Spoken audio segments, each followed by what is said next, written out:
and market. Thank you. And Brian.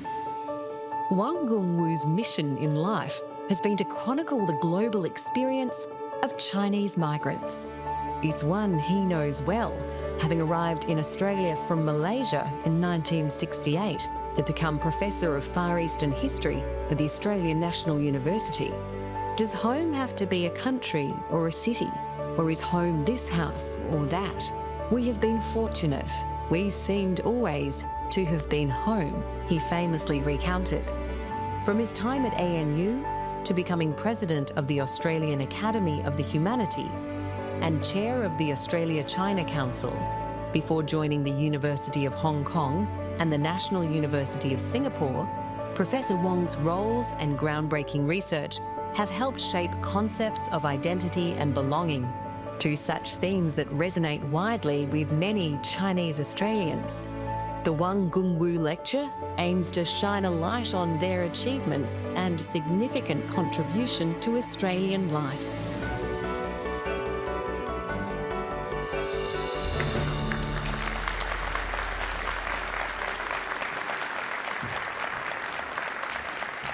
Good evening. My name is Marina Go. I'm the chair of the National Foundation for Australia-China Relations.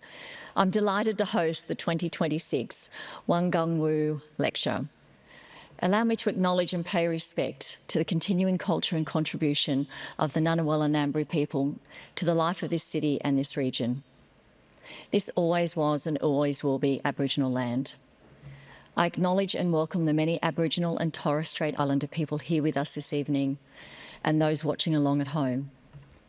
Tonight we gather for the 5th王赓武Lecture, an annual celebration of the substantial and long-standing contributions of Chinese Australians to Australian life, an initiative of the National Foundation for Australia-China Relations in partnership with the ABC. The lecture is named after Professor王赓武, AOCBE, a former chair of the Australia-China Council, a former president of the Australian Academy of Humanities, a preeminent expert on China and on Chinese communities across the region. I'd like to acknowledge Professor王赓武, who joins us tonight with his family. It is a truly special occasion to have you with us.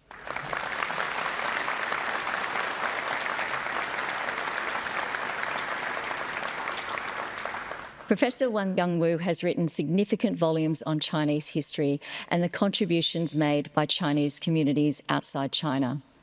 Much like our lecture tonight, Professor王赓武's family history and his life bring together Chinese heritage, roots in Southeast Asia, and a deep and enduring connection to Australia.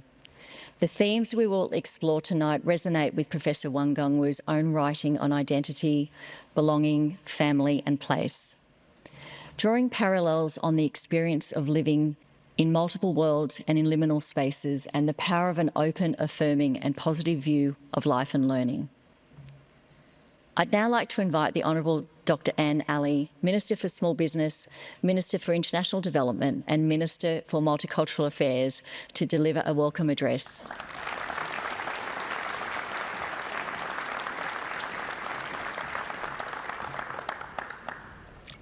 Well, good evening, everyone. Can I start by thanking Uncle Paul for that wonderful welcome to country? Thank you, Uncle Paul. And to start also by acknowledging the traditional custodians of the lands on which we're gathered this evening, the Ngunnawal people, and pay my respects to their elders, past and present. I am incredibly honoured to welcome you all here to Parliament House, and I'm honoured to be introducing this year's王赓武Lecture. As we enter the Chinese New Year period, the special annual event provides a space for recognition, for reflection, for dialogue, and for contributions of Chinese Australians. But it also highlights the shared values that bind us together as a multicultural democracy, something that I'm incredibly passionate about. Australia's story of multiculturalism begins with the rich and enduring cultures of our First Nations peoples, our very first cultures. Since before the gold rush of the 19th century, Chinese Australians have lived alongside First Nations Australians, and these two distinct cultures shared labour, knowledge and community on pearling grounds and in the goldfields and in the market gardens right across our nation. The story of Chinese Australians is not one that is written into the margins of our history books. It is foundational and fundamental to the story of Australia. And it reminds us that Australia's diversity, the diversity we all celebrate today, has deep and rich roots. Today, Chinese Australians are the largest ethnic and cultural group in our country. They span many generations, languages, and origins, and they contribute to every single aspect of Australian society, whether that's in business, science, medicine, education, the arts, sports, or public service. The legacies of Chinese Australians continue to endure and to evolve. And we're proud. We're proud that for generations, Chinese Australians have chosen to call Australia home, just as my family did. One such Australian is, of course, Professor王赓武, in whose honour the lecture this evening is named. Professor Wang's scholarship has profoundly shaped our understanding of Chinese history, the experience of Chinese diaspora communities, and their extraordinary contributions to our nation. Professor, it's a pleasure to welcome you and your family here tonight. Multiculturalism is part of our nation's character. It's part of our identity. It's who we are. Our country is home to people of more than 300 different ancestries, speaking hundreds of languages and practicing many faiths alongside the world's oldest continuing culture. Our national story weaves ancient songlines and migrant journeys, and people like our speaker today, Professor Kelvin Kong AM, bring that story to life. Professor Kong is a trailblazing ear, nose and throat surgeon. He is recognised as Australia's first Indigenous surgeon and a leading advocate for health equity. As a Wurundjeri man of Malaysian Chinese heritage, he embodies the intersections of history that have shaped this country. It's an intersection which has made our country stronger. Because today, in a world marked by geopolitical uncertainty and social fragmentation, Australia's diversity is a major national asset. It builds our resilience.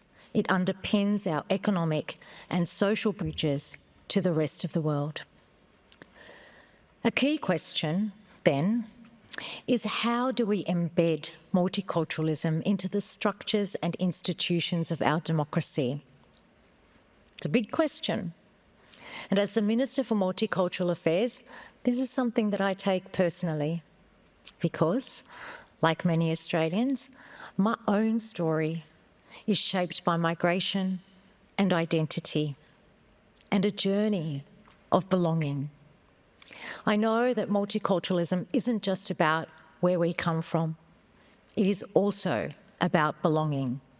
It's about ensuring that every single Australian can participate fully in our shared civic life, which is why I'm proud that Australia's modern multicultural policy, introduced in 1973 by the Whitlam Labor government, marked a profound turning point in our nation's history. Not only did it remove the last vestiges of the White Australia policy, but it heralded a new era in Australia, and it sent a clear message to migrants like my family, a message that they belonged here and that their contributions mattered. And today we're building on that work. For the first time, Australia has a standalone Minister for Multicultural Affairs in the Cabinet. And this elevation, a deliberate act by our Prime Minister, reflects a very simple truth: that multiculturalism is not peripheral to Australia's future. It's essential to our future and to the health of our democracy. And that's why events like tonight's lecture matter. They elevate understanding and trust and shared purpose across our many diverse communities. They remind us that our differences are not divisions, but instead that our diversity is integral to who we are as Australians.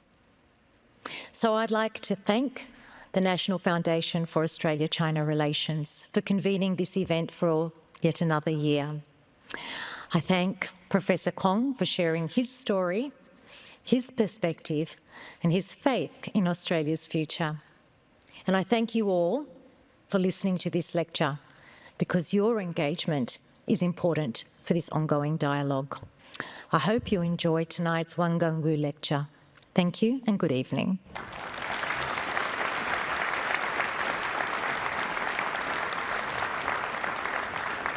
Thank you, Minister Ali. Before I introduce tonight's lecturer, Professor Kelvin Kong AM, I'd like to share a little of my story and why evenings like this matter to me personally. I'm the daughter of a Chinese father and an Italian mother, both migrants who met in Sydney in the early 1960s. They married at a time when Australia was shaped by the White Australia policy, and mixed-race families stood out. Racism wasn't abstract for us, it was something we experienced. Growing up, I learned early what it feels like to be seen as different and how powerful it is when people feel that they truly belong. Over the course of my career, I've often found myself as the only in the room, the only woman, the only culturally diverse voice, often the outsider.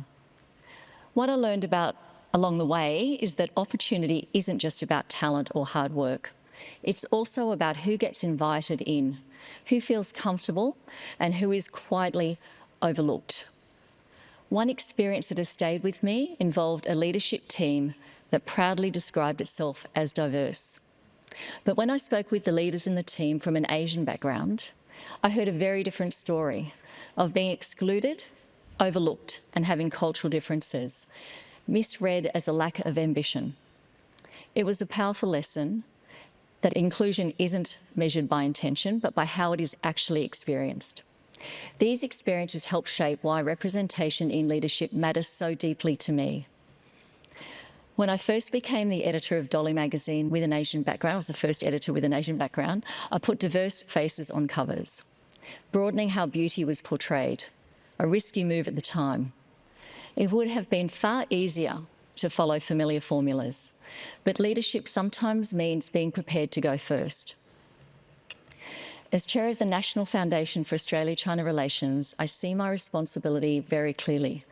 The foundation exists to both strengthen risk-informed engagement with China and to also recognise the long-standing and diverse contributions of Chinese Australian communities to our national life. That work isn't abstract for me, it's personal.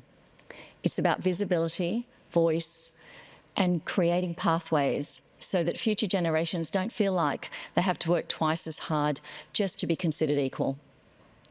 And that is why tonight matters. This lecture speaks directly to how that momentum is built, sustained, and shared. Which brings me to our keynote speaker tonight, Professor Kelvin Kong AM. Kelvin is a proud Worimi man from Port Stephens, New South Wales. He is also deeply connected to his Chinese-Malaysian roots. Kelvin's lived experience fuels his passion for improving health and education, especially within communities. Now a paediatric and adult otorhinolaryngology, or ear, nose, throat, head and neck surgeon, Kelvin's journey progressed from the University of New South Wales, where he graduated in medicine and led to his studies as a fellow of both the Royal Australasian College of Surgeons and the Australian Society of Otolaryngology, head and neck surgery. Kelvin is Australia's first Indigenous surgeon. Today, he is proud to call Newcastle home, living and working on the beautiful lands of the Awabakal Worimi peoples. Kelvin dedicates his practice to both paediatric and adult ENT, head and neck surgery, caring for a diverse community of all ages. His work extends beyond the clinic into policy, development and research, from public health and lab science to community-focused qualitative studies, and always viewed through the lens of equity and access. Above all, it is the love and inspiration of his family that grounds him and drives his desire to give back. Through his advocacy and research, Kelvin strives every day to honour his commitment to make a genuine positive difference in the lives of others and the well-being of the community. Kelvin, we are delighted to hear your story this evening. Please join me in welcoming to the stage our 2026 Wangang Wu speaker, Professor Kelvin Kong AM.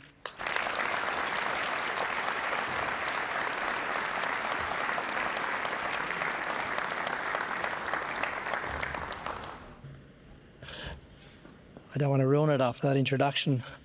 Thank you very much. Weibo Nata Yite Kelvin Kong.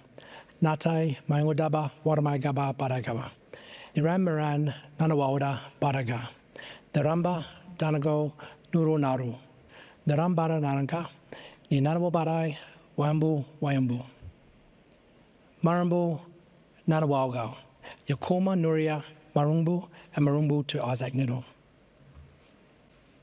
大家好，生日快乐！谢谢你们，你邀请我来庆阳，我希望你用中文来演讲，但是很抱歉，有点困难。谢谢 Dr. Huang 帮忙翻译，让我表达敬意。It is my absolute honour to be on the ancestral lands of the Ngambri and Ngunnawal people, represented by the beautiful, amazing welcome by Paul House, who I only just found out has Warramai connections. I wish to pay my respects to your mob, your elders, and your ancestors, and particularly any Aboriginal or Torres Strait Islander people present today. I'd like to express my sincere gratitude to National Foundation for Australia-China Relations and ABC International for bestowing upon me the honour of presenting this lecture.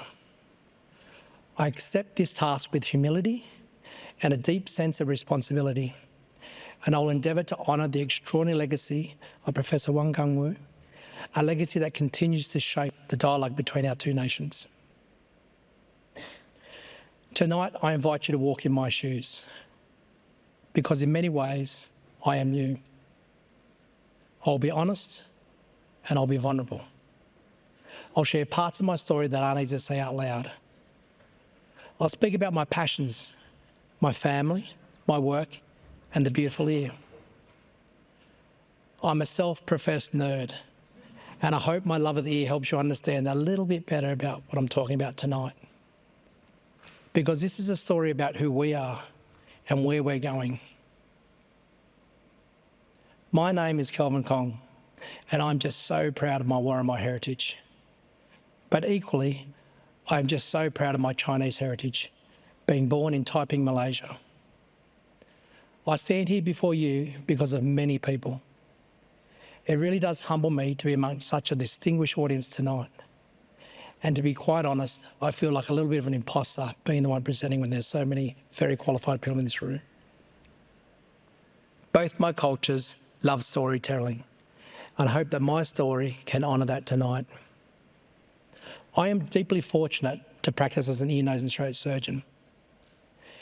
To be here is not a story about individual achievement, but a testament to the profound support that I've received. The saying that it takes a village to raise a person has been my lived truth. It was my village that shaped me and continues to keep me grounded today. I'm a product of the unwavering support of the Warramai people, the greater Aboriginal and Torres Strait Islander community, the enduring support of my Chinese community, the camaraderie of my rugby community, and the guidance and wisdom of my medical community. Not forgetting my amazing close friends, and of course, my beautiful family, the core of which you tonight. Thank you, Kiara. I remember feeling genuine wonder when the esteemed journalist Sabra Lane wanted to interview me when I finished medicine. She was so keen, she was crazy enough to join my ward round at 6 a.m. at St Vincent's Hospital. And I questioned why this story would be of interest. Looking back, I understand it was never about me as an individual. That interest was a recognition of something far more beautiful. The modern Australian community that I represent, a tapestry of cultures, connections, and collective effort. My path is simply a reflection of that support. As part of my job, I'm lucky to help restore hearing with an Australian invention, the cochlear implant. In fact, one of my early mentors is a Chinese Australian, also a world leader in cochlear implantation, Dr. Philip Chang. But from mentors like Paul Fagan, I have a real love of the ear. I know it sounds a bit weird, but you wouldn't believe how incredible your ears actually are. The mechanism of hearing is just magnificent. Hearing begins with this weird thing called sound waves in the air that you're just seeing around you. And it's funneled in your ear, down this ear canal, into this strange-looking outer ear. So how powerful and important is your outer ear that if you change the shape of your outer ear, it changes the way in which you hear. Try it when you're listening. Sound waves then wobble that eardrum, or the tympanic membrane, transmitting this mechanical sound through a chain of tiny, beautifully designed, delicate bones in the middle ear. This circular chain efficiently amplifies the noise and delivers them to the membrane-covered entrance to the fluid-filled cochlea. And it just creates waves. Now, being a saltwater man, this is just like the surf rolling in through the ocean. Like the coral in the Great Barrier Reef, there are tiny waves in the cochlea, these tiny little hair structures that is organised much like an orchestra. Different sounds, different frequencies, causing maximum vibration in different points in your cochlea. Now, your cochlea is about the size of your little fingernail. Within that cochlea, our cochlear orchestra has more than 20,000 hair cells. One end being your Barry White, your low tones, the other end being your Mariah Carey, your high tones. The deflection of these hair cells, remember 20,000 hair cells all deflect in different ways, opens up ion channels, generating electrical signals in the cochlea, which then enter into the nerve fibres. These signals now encode for pitch by location and loudness by intensity. They are transmitted into the auditory nerve, to the brainstem, and finally to your brain, where you perceive this thing called sound. What you hear, amazing. A cochlear implant then is a bionic ear. It has two main parts very basically. An outer part, like a fancy hearing aid, and an inner part, which is surgically placed where I come in. Now here's how it works. The outside part picks up the sounds and turns them into a special digital code. It sends that code to the internal part. Tiny wires in that internal part then send a very, very gentle signal to the ear, directly to the nerve, bypassing the cochlea because it's not working.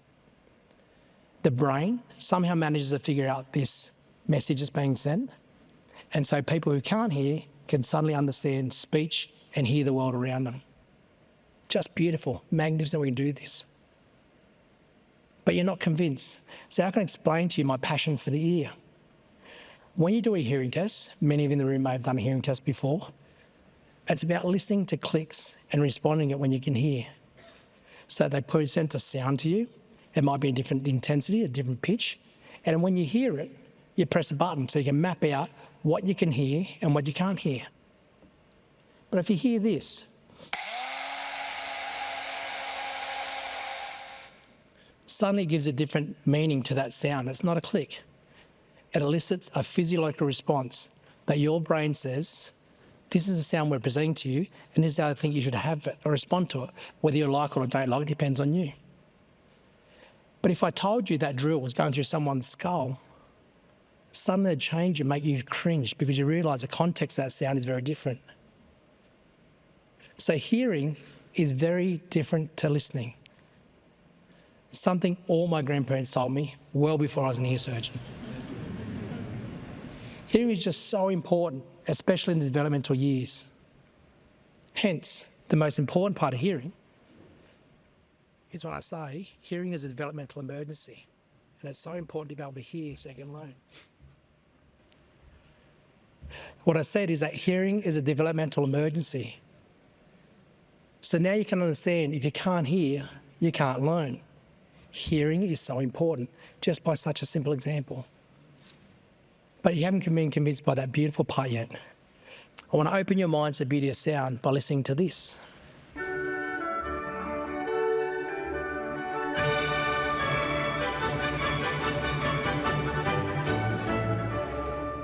And so this one's for Johnson. You can hopefully now be reminded that sound is not just a click.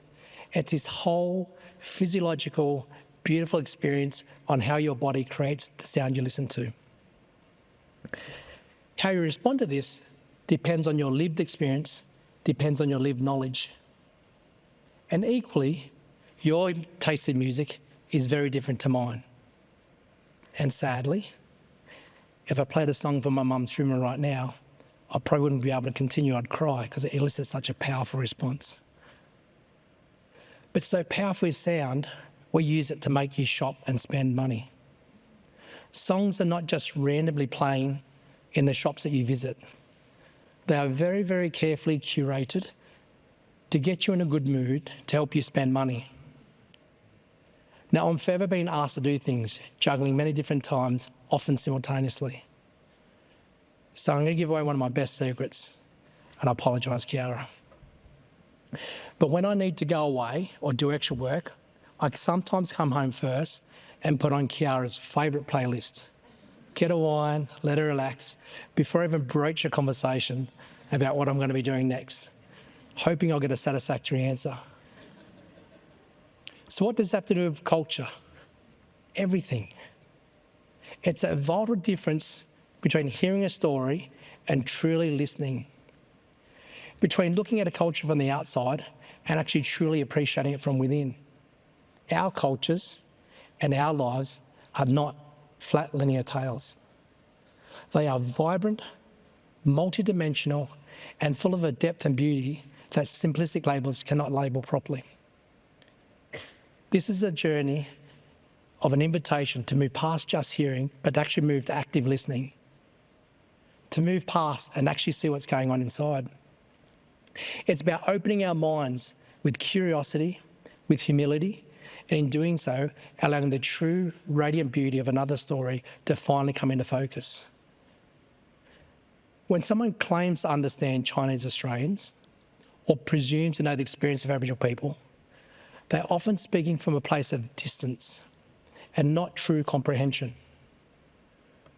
To walk in neither our shoes nor those of First Nations people is fundamentally to miss the reality of our lives. In fact, without that lived experience, what is often mistaken for understanding is purely a projection, an involuntary bias that tends to frame our stories through outsiders' lens, often tinged with a negative connotation. Let me explain that. Close your eyes. Now, I want you to picture an Aboriginal Australian. Form that image. Keep that image in mind. Now picture a Chinese Australian. What comes to mind? For most of my life, I felt like I lived in that gap between those two pictures. I am a Chinese Aboriginal Australian. To some, that might sound like a contradiction. To me, it is the story of my family, written in the deep history of this land and on the faces of my ancestors from abroad. I want to talk to you about identity, about the pieces that don't seem to fit in, and how ultimately they create a mosaic more beautiful than any single picture ever could. And it begins in family. Family is my anchor, the anchor in the storm of confusion. My Aboriginal elders taught me about the connection to country, to story, to a lineage that stretches back tens of thousands of years. They taught me about resilience that is quiet and profound, like the roots of a beautiful big gum tree on Warramai country. My Chinese grandparents, my ama and oye, taught me about connection too, to heritage, to sacrifice, to a culture of diligence and education. My Chinese grandfather was a hard-working man who built our family's name through his beautiful wonton shop. paving the way for his children to achieve more than he ever could. I still remember watching his second eldest son, my Yibat Ye, in the back of that small shop in Pokasam in Malaysia. There were big bags of flowers, countless eggs all over the bench, and just the right combination of ingredients mixed together to what seemed a labour of love. That devotion produced the most delicious wonton noodles. But even something greater than that. Those noodles didn't just feed customers, they fed dreams. They created opportunity. During World War II, my grandparents hid in the jungles of Malaysia. They endured poverty and struggle, and from that struggle grew a determined wish that their children would have a better life. My grandparents' fourth son, my Saysok, studied medicine in Taiwan. Their daughter, Samgu, studied teaching in Malaysia. Each step upward was a reward for my grandparents' relentless labour, their steadfast hope for the next generation. A hope born of hardship. It was my father, their third son, who was given the chance to fulfil that wish in a very, very special way. Supported by his family, he studied medicine at the University of New South Wales in Australia. A journey that began in a humble noodle shop, shaped by sacrifice and sustained by love. Today, I am alumni at the University of New South Wales, and I'm just so proud. On one hand, the living legacy, sitting in the same lecture halls that my father once did. And on the other hand, being the first in my Warramai family to study at this prestigious university, an opportunity not common to many Aboriginal people. My parents' story began at the Prince Wales Hospital, where my father, an intern doctor, met my mother, a Warramai woman studying there to become a nurse. Their lives were shaped by very different journeys, yet they discovered a profound common ground. Both had the resilience forged by a tough upbringing with the weight of family expectation. Both had persevered through poverty and studied in a society that didn't always see them as they were. And both shared a deep, driving passion for healthcare as a way of giving back and to heal others. From that connection, they forged a family, weaving together the strength of two enduring cultures into something entirely different and new. Their chosen path of giving back, it seems, became my and my sister's inheritance. Somehow, from that foundation, all three of us found a way to graduate through medicine. My sister Marilyn, an associate professor in obstetrics and gynaecology, and Marlene, a specialist general practitioner. Their story didn't just influence me, it built a legacy. My Chinese family taught me about resilience that is so loudly determined, like the beating of a dragon's drum.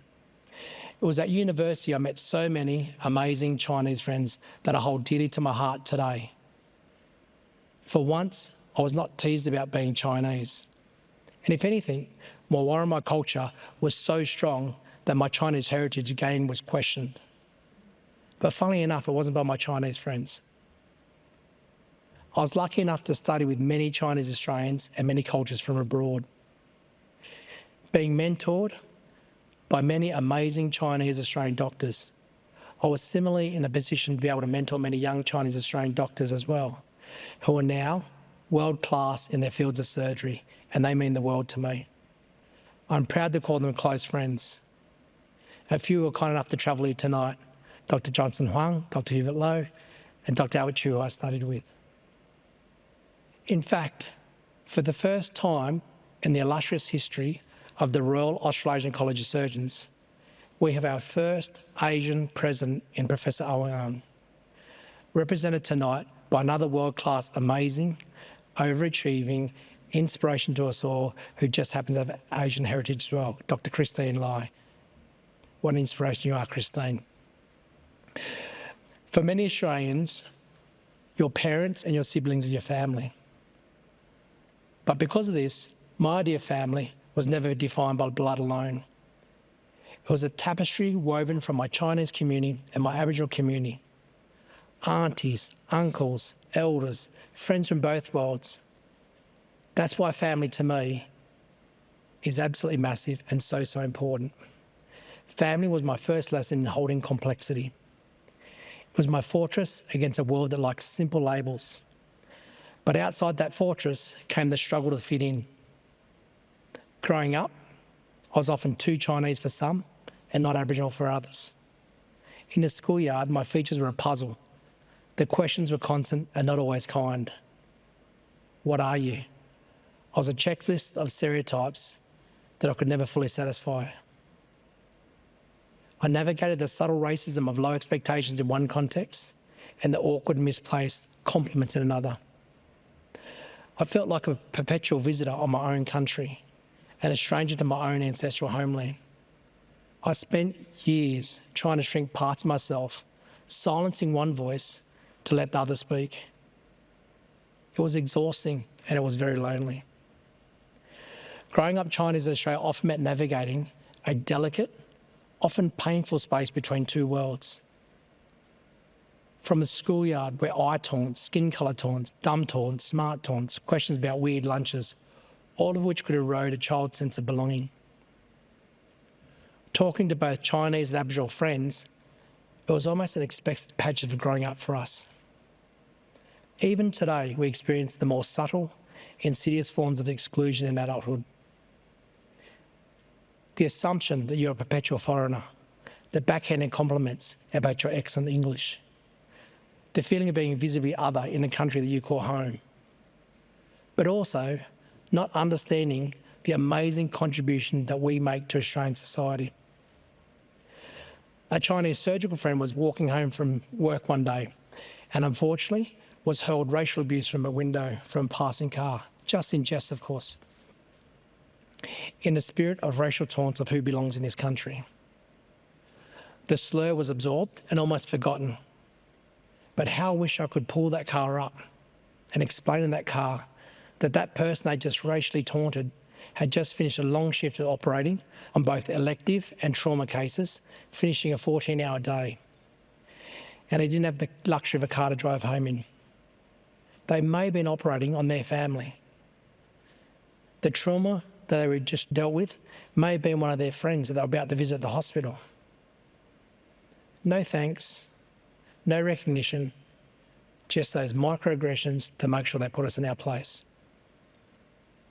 This struggle is a constant undercurrent, a silent calculus of deciding when to assimilate, when to deflect, when to defiantly assert your identity. It carved an internal landscape of resilience, but etched one with fatigue and perpetual explanation of the quiet hurt of the microaggressions that, over a lifetime, accumulate like stones. Yet within that struggle, there was also a fierce pride, a determination to carve out a space where being Chinese Australian was not a contradiction, but rather a complex and rich reality, forging an identity not in spite of the challenge, but actually fortified by it. Growing up in Australia, I came to understand the racism on both sides of my family. My Chinese father faced exclusion and suspicion. My Aboriginal family lived the legacy of policies meant to erase them. And these experiences are not just history. Like many of my Aboriginal and Chinese friends, we still share similar stories today. We continue to face the same subtle cuts of microaggressions that pretend to be curiosity. Do you like Australia? We're asked as if we're visitors. For many of us, it's a shared script. I realised I was never alone in this. We are never alone in the racism we endure. Often we absorb these taunts in silence, but not out of weakness, but as the most polite, most immediate way to survive. We swallow the insult, steady our breath, and just keep moving. But in that quiet perseverance, there's also a shared strength. We carry not only our own stories, but the stories of those who walk before us and beside us, building a resilience no one can erase. But here's where the story turns. That very tension, the feeling of being stretched between two worlds, became my strength. I realised that living in that gap gave me a unique sight. I could see bridges where others saw walls. I learned to translate not languages, but experiences, hurts, and hopes for us. And that led to success. Not success defined merely by a title or salary, but defined by acceptance. The success of finally looking in the mirror and seeing not a contradiction, but a fusion.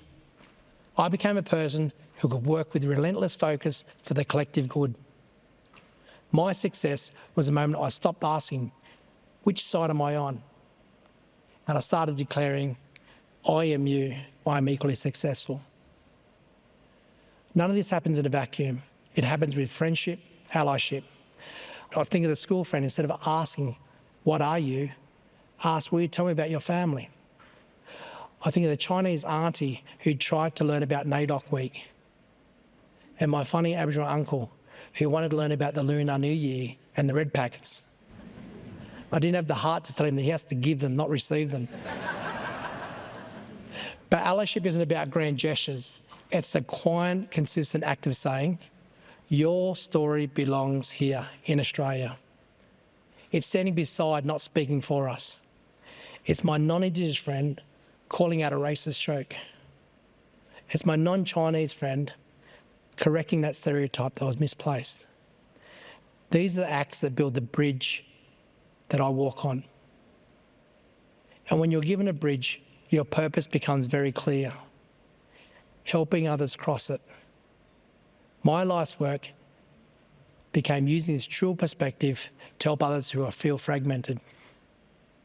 To that young kid listening that don't know what's going on in the world, particularly in this particular time, I can say this: the world needs the specific, unique lens that you possess. Your mixed heritage, your complex story is far from a weakness. It is your superpower of empathy. You can see the seams in society that other people can't, and therefore you can learn to stitch it together. So when we speak of standing on the shoulders of giants, I am that living representation. I am that privilege realised. I'm a surgeon trained to perform cochlear implantation to give the gift of sound. I'm the surgeon trained to operate on babies and kids. I'm a surgeon trained for the front line who operated head to toe in protective suits during COVID. This profound privilege is not my glory, and it did not belong to me, and it did not begin with me. It was forged in the jungles of Malaysia where my Chinese grandparents hid and laboured to carve out their future for their son. It was tempered by my war and my mother, who succeeded despite every policy designed to hold her back. I am their legacy. And so when we, as Chinese and Aboriginal people, hear the same old taunts, I can only smile because I am you. We are the same. We are not merely the fabric of our beautiful cultures.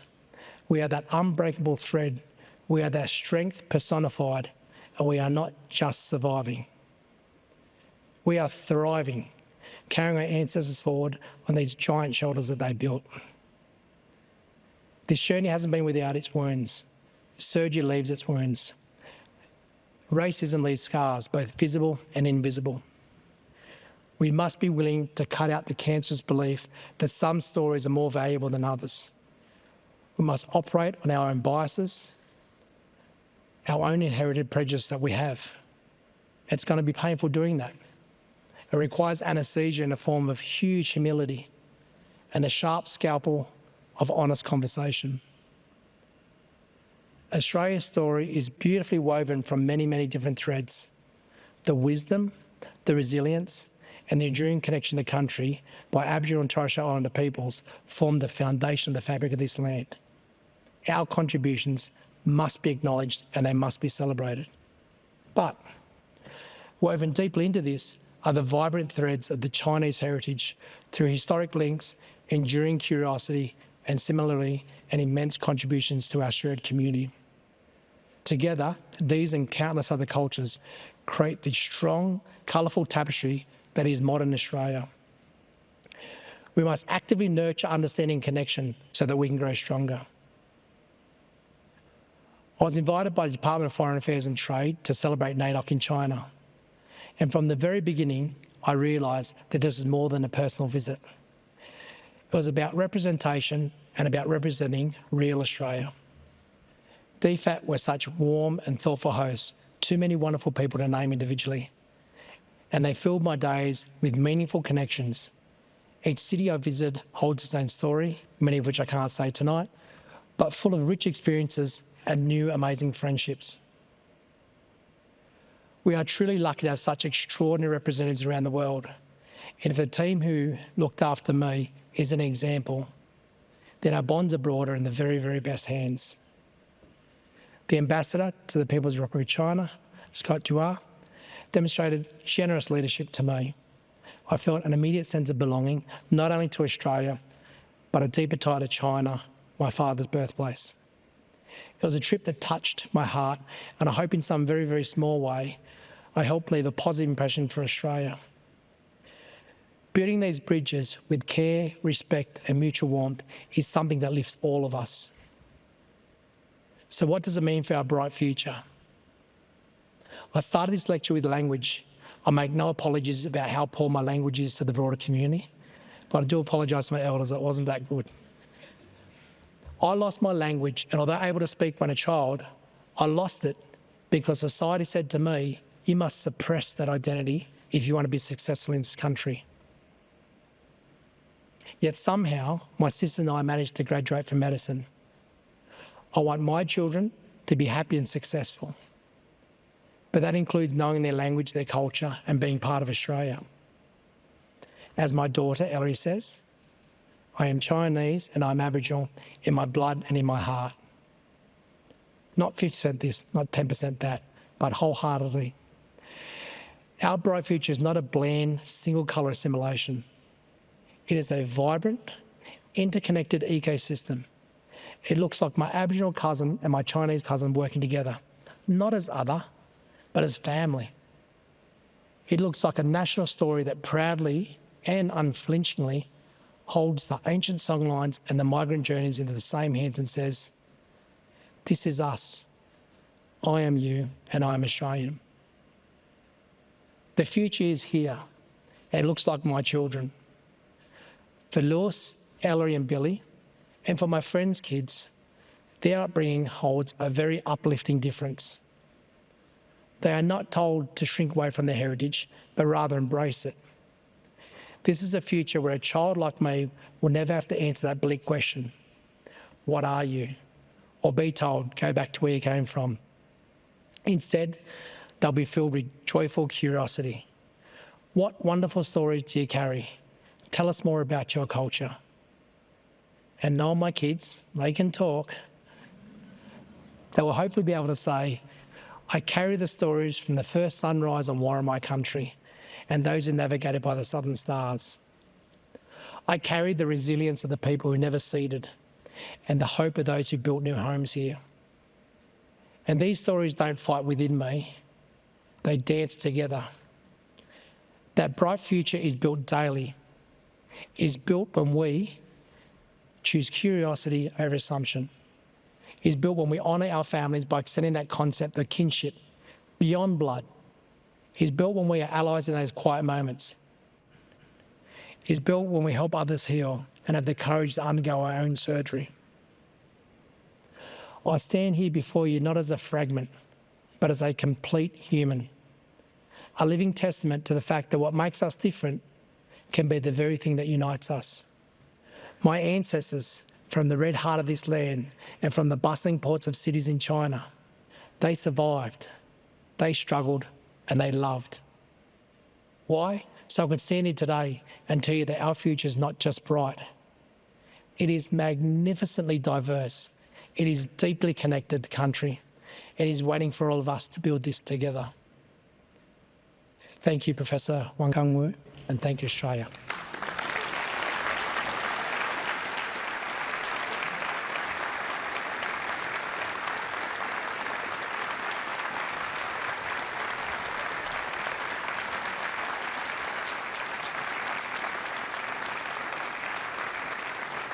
Thank you, Kelvin. Thank you so much. That was incredible. It has been an honour to hear your story and to sharing your vision for a brighter future. We live in complex times, but storytelling has the power to draw us together. You've delivered a deeply personal reflection on the intertwined threads of your Warramai and Chinese Malaysian heritage and how they've shaped your experiences of identity, belonging and resilience in Australia. You've honoured the sacrifices of your ancestors, your Chinese grandparents who survived war and poverty, and your Aboriginal family members who endured policies of exclusion. You've shown us how their courage has enabled your path as a pioneering surgeon. You are a trailblazer. Your story speaks to the extraordinary contributions of Chinese Australians and the traditional owners who have shaped our nation. On behalf of the National Foundation for Australia-China Relations and the ABC, thank you, Kelvin, for delivering a heartfelt, reflective and inspiring 2026 Wangang Wu lecture.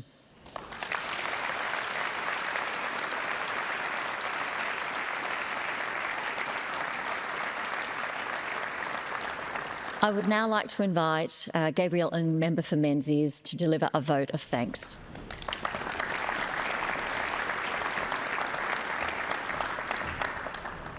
Thank you, Marina, and thank you, Kelvin. You delivered such a beautiful speech. The honesty and vulnerability you showed was extremely generous. It's a remarkable Wangang Wu lecture for this year. So thank you for sharing your story with us. On behalf of the Australian Parliament, it's a privilege to offer the vote of thanks tonight. This evening has been deeply inspiring. I'm grateful to you, Kelvin, not only for the insight you shared, but for the openness with which you spoke about the challenges you faced, but also the hope you still hold for the future. Your commitment to unity and the way that you spoke about the different identities that you have and how you've been able to draw inspiration from them and some of the challenges that you've faced as a result really speaks to the generosity of your spirit. So thank you again. Your message to us as parliamentarians to listen as well is something that we must really take on board. And you spoke so beautifully and passionately about the ear. I don't think that I'll ever look at the ear the same way again. I really connected with your story of being of mixed heritage. It's so important to hear from people like yourself with stories that are unique, but also that could only happen in Australia. It brings together the world's oldest continuous culture, but also our success as a migrant nation, a nation that has welcomed Chinese Australians for hundreds of years. It reminds us that there is no one way of being Australian, of being Indigenous, of being Chinese Australian. Your story deepens and enriches the Australian story. As someone of mixed Anglo-Celtic Australian and Chinese Singaporean heritage, I'm honoured to represent the diverse electorate of Menzies in Melbourne's East, which includes the highest proportion of Chinese Australians of anywhere in the country. Sometimes I get asked by members of the media, what do Chinese Australians think about a particular issue? And I always say, the Chinese Australian community is incredibly diverse. They can be from Malaysia or from Indonesia or from Singapore or, of course, from mainland China. But I'm really proud to be part of a parliament that's starting to reflect the diversity of the communities that we represent. We now have 6 Chinese Australians on our side.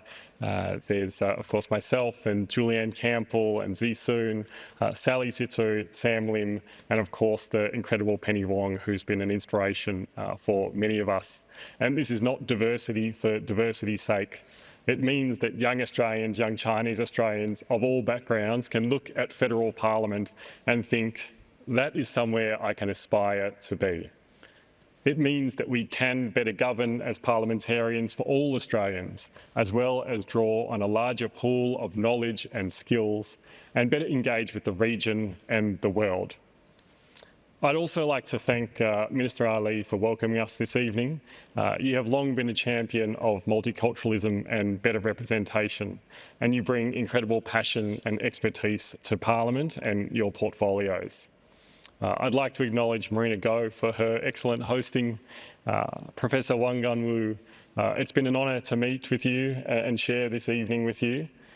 And to the National Foundation for Australia-China Relations and the ABC, I commend you. Events like this evening are so important in ensuring that the contributions of Chinese Australians are recognised and celebrated.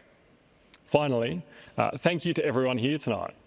I look across the room and I see leaders from the Chinese Australian community, from business, government, health, civil society and academia. I also see the next generation of leaders, and I have no doubt that sitting among us is a future Wanganwu speaker, and that is a wonderful thing. Thank you all.